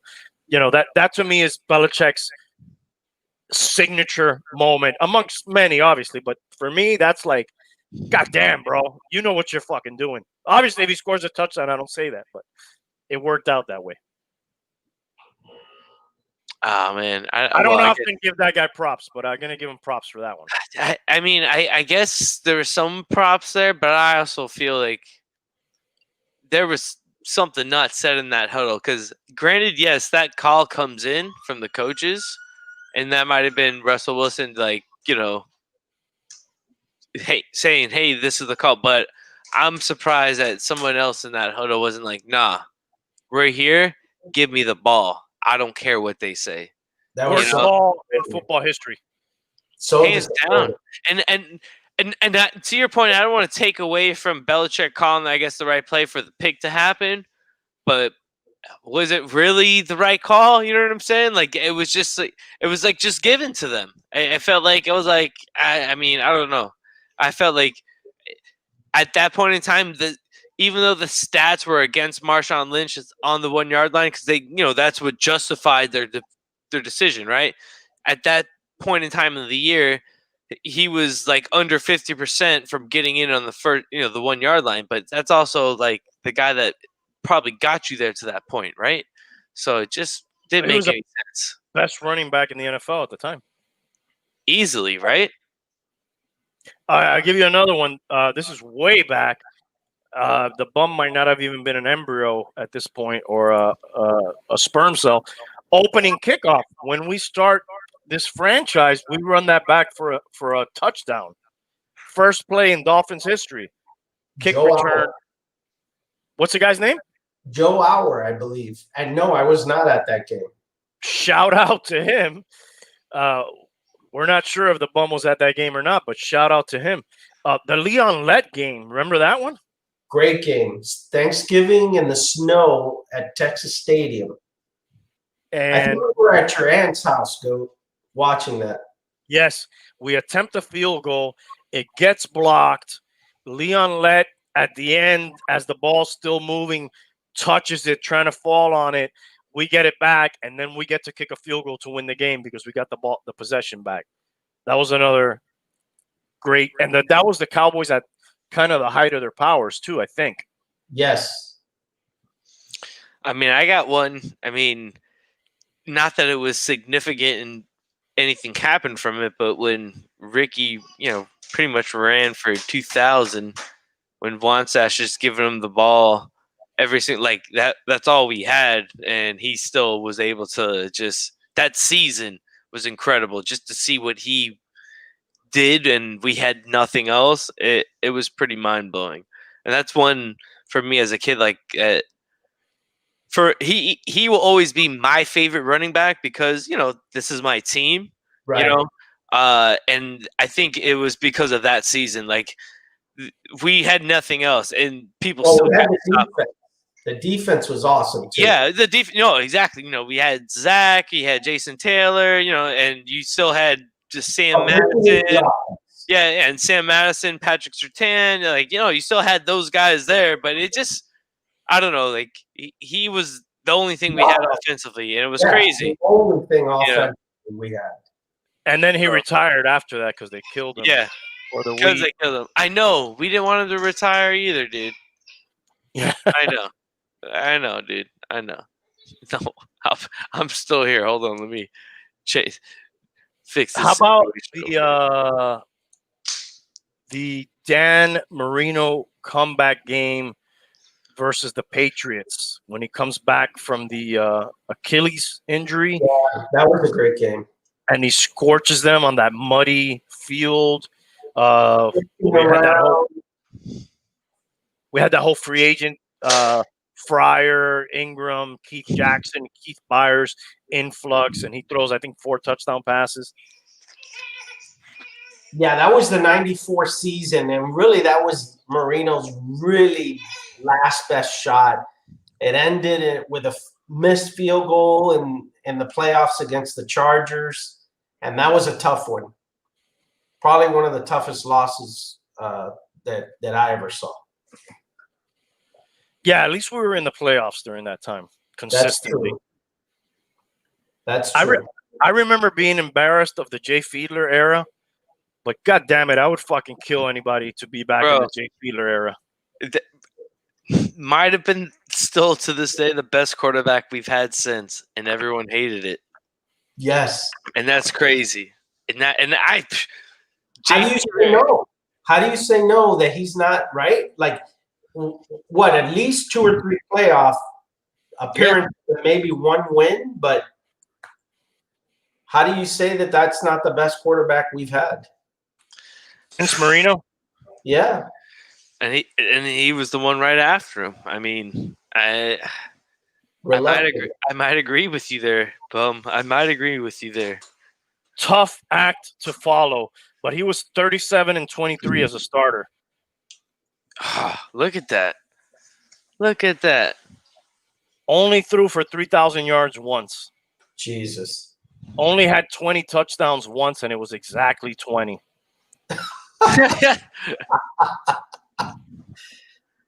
And let's yards rushing, right? He was rushing. here's his rushing stats. He had like about 300 yards a year rushing. That's respectable. Yeah. And at that time, it wasn't, Yeah. it wasn't really a rushing. It wasn't a rushing quarterbacks league. Actually, that was a sign that you sucked back then, right? Yeah, right. That's what people thought for sure. A couple of ones to tell you how this now it starts getting sad. I'll give you one of my last ones here. Well, before I give you that one, I'll give you two. Week 15, 2004, we went against Brady with the orange jerseys. I think it was a night game, if I'm not mistaken.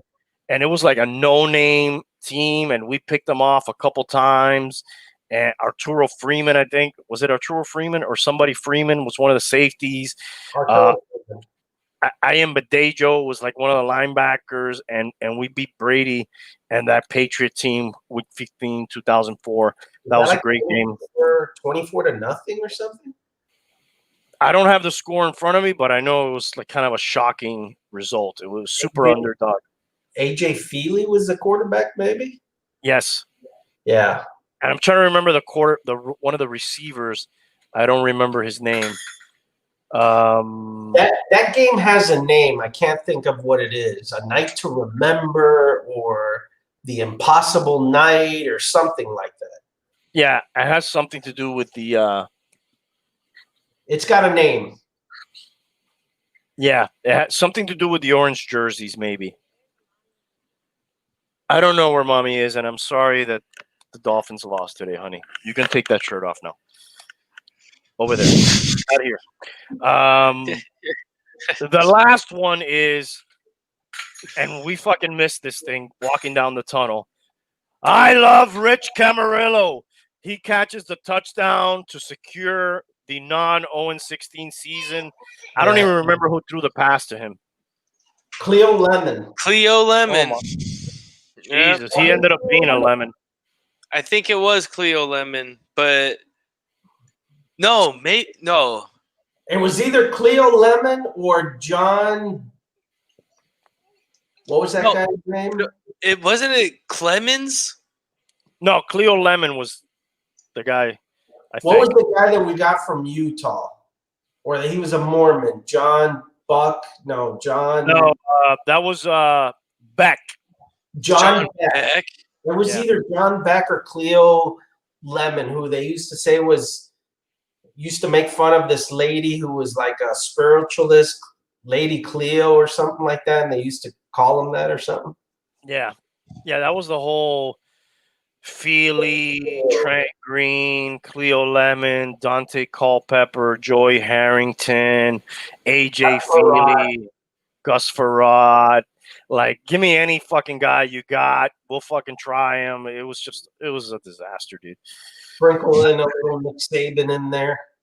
Yeah. So that was a good moment, though. I mean, fuck. At least we avoided the 0-16. I will say this. I think I've said this to you before. It's hard to not think that Wayne Huizenga really didn't try to win, man. In his time there, he got probably two of the most attractive coaches to get that you could have gotten in Jimmy Johnson and Nick Saban. And still it didn't result in much. Yeah, but when he doesn't let Jimmy Johnson do what he needs to do, it's a waste, right? I mean, don't get me wrong. We all love Marino, right? But we all know Jimmy wanted to trade Marino to get picks and kind of do, what he did in Dallas when he traded Herschel Walker, right? But they didn't want to let go of Dan. They felt like they had they owed him, and I think that's what was holding Jimmy back. I felt like really, because think about the defense Jimmy built. Yes. I mean, the defense Jimmy built is what I grew up on. Zach Thomas, Jason Taylor, and all that, So I guess it's become the 90 and bum show. Yeah. Jimmy was trying to be like Belichick and making sure that he got rid of Marino before you know, he really went south, right? Yeah, but remember that was Belichick trying to be like Jimmy. Yeah, Jimmy was doing it before, you know, but yeah. that was you When, know. when you get rid of your top talent like a year early before it really like falls apart. Exactly. And I think Jimmy saw that, but the Wayne Heisinger wasn't ready for that, you know, because he knew that he was going to get people in the stand with Marino. He was going to sell out tickets. Yeah. You know? And I think that he probably felt a little guilty because they sort of did that to Shula, right? I mean, they sort of pushed Shula out to get Jimmy, right? Or at Maybe, least some people think so. or maybe they, Shula. I don't know I don't know with that one. I don't know. Hey, Wayne Huizenga, dude, you got to give him props, though, dude. The owner of the Marlins, Oh yeah, Dolphins, and the Panthers. You know, I wasn't happy with a lot of the stuff he did with the Marlins. You know, kind of. By the way, it's 20-7 in that Charger Jaguar game. I walked away. I couldn't do it anymore. Yeah, but Huizenga definitely left a footprint in the Miami sports scene. Did bring us a title. He brought us a title. No, he did. He did. And got us to a Stanley Cup, right? Yeah. And yeah, maybe some of the failures were in the GM side, probably on his Dolphin tenure, right? Possibly. Even though we have got a good defense, right? That was his time. Yeah, I do agree a little bit with 90 in that that was a very frictionless kind of point, right? You had a feeling Jimmy didn't want to deal with Marino in the state that Marino was in his career, and he felt that he wanted to move on from that. Yeah, I mean, he knew it was like the end of the tale in a sense, and was like, all right, yeah, what? Maybe we got 2 years out of this guy, or are we really trying to build the team? And I think that's what he saw when he got to Dallas with Herschel Walker and was like, yo, yeah, he's great, but if I can trade him now and get picks and get his guys in, I mean, I don't know. To me, that's always one of those what ifs with Miami. If they would have let Jimmy trade Marino, what if? Yeah, Marino wouldn't have stayed a Dolphin, but think about we might have maybe not won a Super Bowl, but we might have been more relevant, than would have been interesting to see who they would have been able to put at quarterback. We'd have to analyze who would have been available at the time. Yeah, but think about this, and I mean, nothing against Troy Aikman, but he just is a game manager. But Absolutely. the team around him that Jimmy built, that's all they needed it was someone to manage the game. They had the Great Wall, right? You had Emmitt Smith running behind the Great Wall. The defense was stacked. Their freaking wide receivers were stacked. I mean, I don't know. To me, as a UM fan, okay, I didn't live the Jimmy Johnson years, right? But, as a sports fan, you always go back and, know your history, right?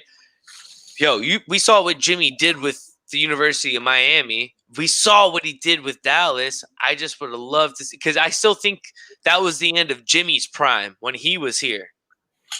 And that's unfortunate too. That goes back to the bad luck that we've had, right? Not only do we secure probably the best pro coach at the time, but then we get him when he freaking peters out, Well, I don't know if he was petering out. I think, to your point, it was the friction between the franchise and him. To how much power they want to give up to him to let him do what he wants and vice versa, Like, he doesn't want to he wants to be able to build the team. But I think that was, like, the end. Like, it was, maybe he wasn't the prime like he was in Dallas, but I still think there was enough genius there to, make it interesting, as Rain said. And then we get the greatest college coach, and then that guy spurns us for college, which not too many guys do that, So there's a lot of, I like to say, bad luck in that. The way I look at it, that's not very good luck. And now we got to see that guy play for yet another national championship versus Ohio State, which is definitely going to be an underdog in that game, right? You would think. Yeah, if there's anybody I hate more than Bill Belichick, it's fucking Nick Saban, dude. I hate Ohio State more, so I'm going Alabama on this one, bro. I can't. I can't do it. Joe, are you a Canes fan or not? Ohio State stole a national championship from us with the worst latest flag I've ever seen in my entire life that I will never forget. That's I was I agree. 13 years old. So I will say this. You know what? Saban, at the end, it's been so far removed, and what Saban's done in college, what he saw in the Dolphins organization, probably we didn't see. And that's why he's like, you know what? I'm out. I got to go back to college and win some national championships. That's a good way of putting it, 90. I never thought of it that way. Did he look at that organization from top to bottom and said, forget it. This thing is a train wreck? I agree with that, 90, but there's nobody on Ohio State that has directly shitted on Miami right now more than Nick Saban. Nobody's left from that game in Ohio State, but Nick Saban is still there, and he fucking shitted on us. Regardless whether he thought, I got to get the fuck out of here or not, he fucking bailed on us like you don't. Like a man of character shouldn't. And that I can never fucking go for them ever. I don't know. I guess I'm someone that loves winning. And I'll say this, we could have 6 national championships right now instead of 5. And to me, that hurts worse than Nick's. Because what was the Dolphins at that time? We weren't doing nothing. But that Canes team could have gone back to back. And it didn't happen. Well, some people will say they could go 3. They could have gone 3 because we got fucked the year before with Florida State playing in that title game and getting blown out against, who was it, Bum? Do you remember? Oklahoma? Oklahoma. It was Oklahoma. It should have been us playing in that game. But we had the same record as them, and we had beat them, yet they were the ones who got to play in the title game. That is probably one of the worst losses I remember going through.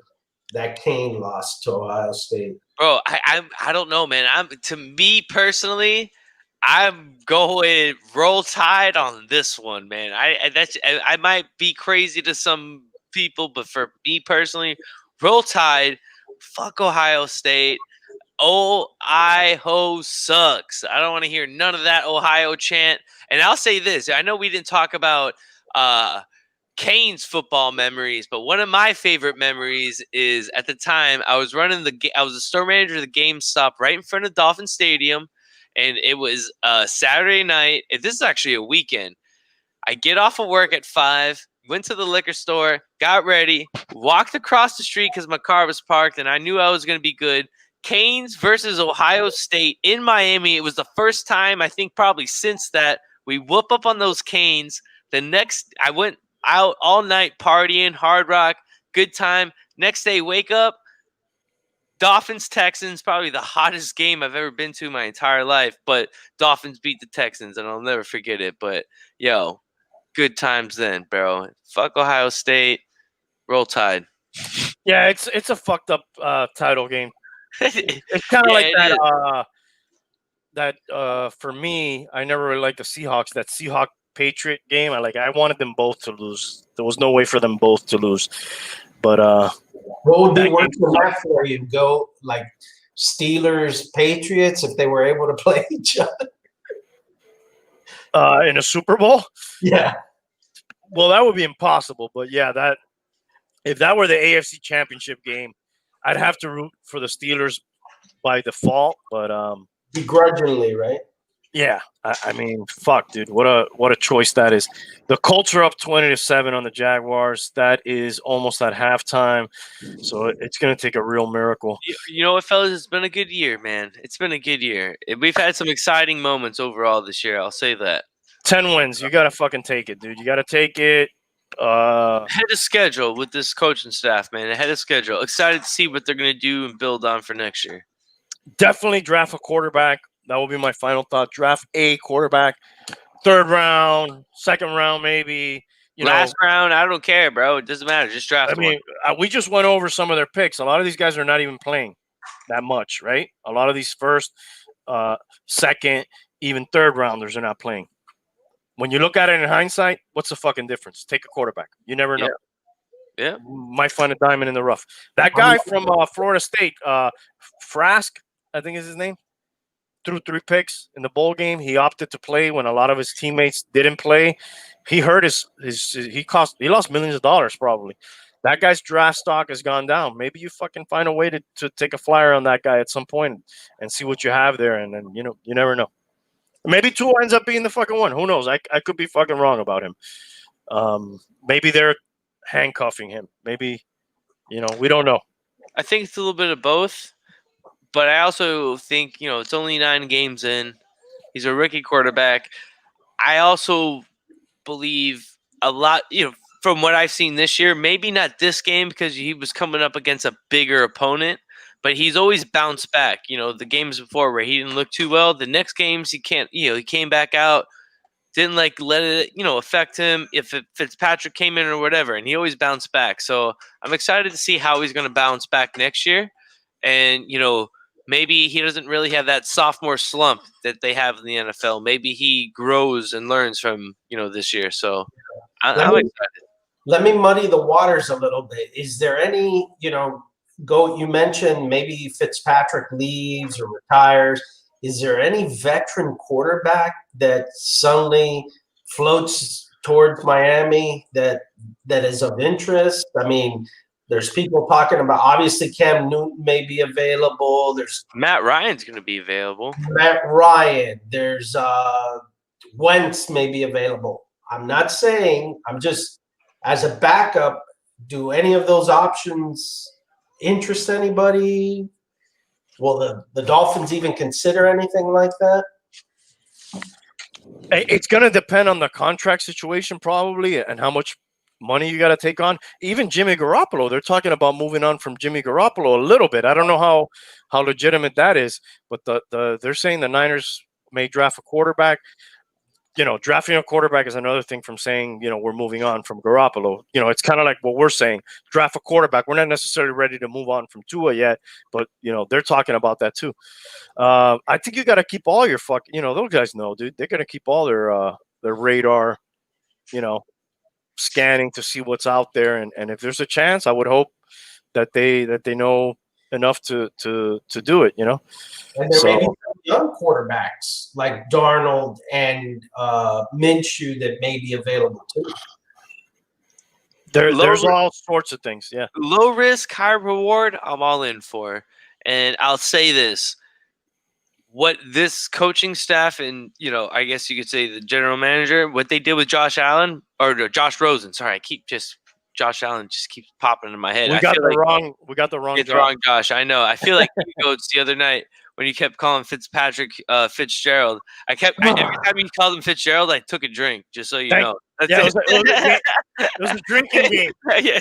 So that's mine tonight. Every time I call, Josh Rosen, Josh Allen. But no, what they did with Josh Rosen, low risk, high reward. We got him for nothing, right? They came in to what, this is a kid, showed potential, wasn't, anything great, but he might be something. We got him for nothing. Didn't turn out to be anything. We cut him. Didn't cost us anything, right? So, but he had, a ceiling where if he did pan out, you'd be like, man, we got him for nothing, and look what he turned out to be. So I'm with you on if we can find somebody, and if it costs us nothing, let's do it. Because, we got Tua, right? We're still not sure with him. Let's still draft somebody. Why can't we have a 3-quarterback freaking competition for it?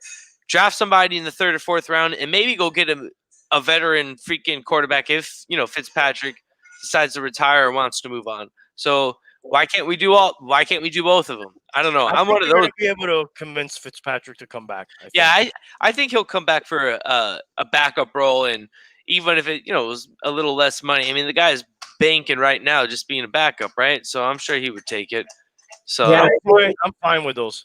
I think he lives in Tampa since he played with Tampa Bay at one time. His family settled there, so I think he's got real hooks into Florida, so that's I guess an advantage for us. Yeah, that Josh Rosen move, I'm fine with it, dude. Even in hindsight, he's no longer on the team, whatever. I think we gave up a second rounder for him or something like that, or a third rounder. You know, why not, dude? 90's point, I think we should do that all the time. That should be sort of like a constant strategy that we're rolling with, you know? Yeah, I mean, absolutely. All right, guys. Any parting thoughts? We want to cap on this Dolphin season that's most likely over at this point. There could be a miracle. The Jaguars could come out fucking firing in the second half. We don't fucking know, but we don't think so. I will just say, if this ending feels better than certainly previous years' ending. So, you know, I think there's stuff to build on. I think there's some positive stuff to look forward to. I love the coach so far. So, you know, I'm sticking with the positives, and I'm looking forward to the future. And I feel better than I have in previous years. At least it was a longer movie this time. Years past, it's been over way earlier than that. As the Colts come out storming in the second half, they're already almost in field goal range. But Jacoby Brissett is in there, which is surprising. Why is he in there? They probably think they got it locked up, so they're trying to save Rivers. I mean, they're only up by two scores. I mean, but I don't think the Jags want to mess with that, losing that pick. So no, they got that. They're locked in though. Even if they win. Yeah, even if they win, they're locked in. That's kind of odd. Maybe there was an injury in that game. Anyways, yeah, man, I'm kind of there, dude. We got begrudgingly, I'm there. We got to be happy what we got. It's more than we expected, and it looks like we're building. So next year, we need a playoff berth. Next year, we need Tua. You know, if we're pulling Tua in games next year, you know, that's it, dude. That can't go on into next year. I didn't like it the first time. The second time, I flip-flopped and I said, well, we're winning games. I would have done it today, but next year with, you know, hopefully a full training camp, a little more health, we got to get that guy rolling, dude. If he's not rolling next year, then we got to move on fast because that's the NFL trend now. Like, get him in, get him out, dude. You in it? All right, who's up next? I agree. I'm with you there. I think once again, ahead of schedule with the coaching staff and what they've done this year. As disappointed as I am that we didn't win today, you know, to get in to like secure it, because we've kind of always been in those situations. Win it, we're in it. We can't like make it happen. I wish we were a little more competitive to, you know, that, because today didn't really feel like we were really in it. But I'm excited to see what this coaching staff is going to do. And of course, you know, see what the future holds. So I think we can all hold our heads up high as Dolphin fans. And I think for the first time in a long time, we were talked about on a national level. So our defense still scored more points than any other defense. So we can be happy about that. Definitely some positives to build on, and let's just hope they can keep them going. Yeah, they will. Thanks, guys. Thanks for joining me.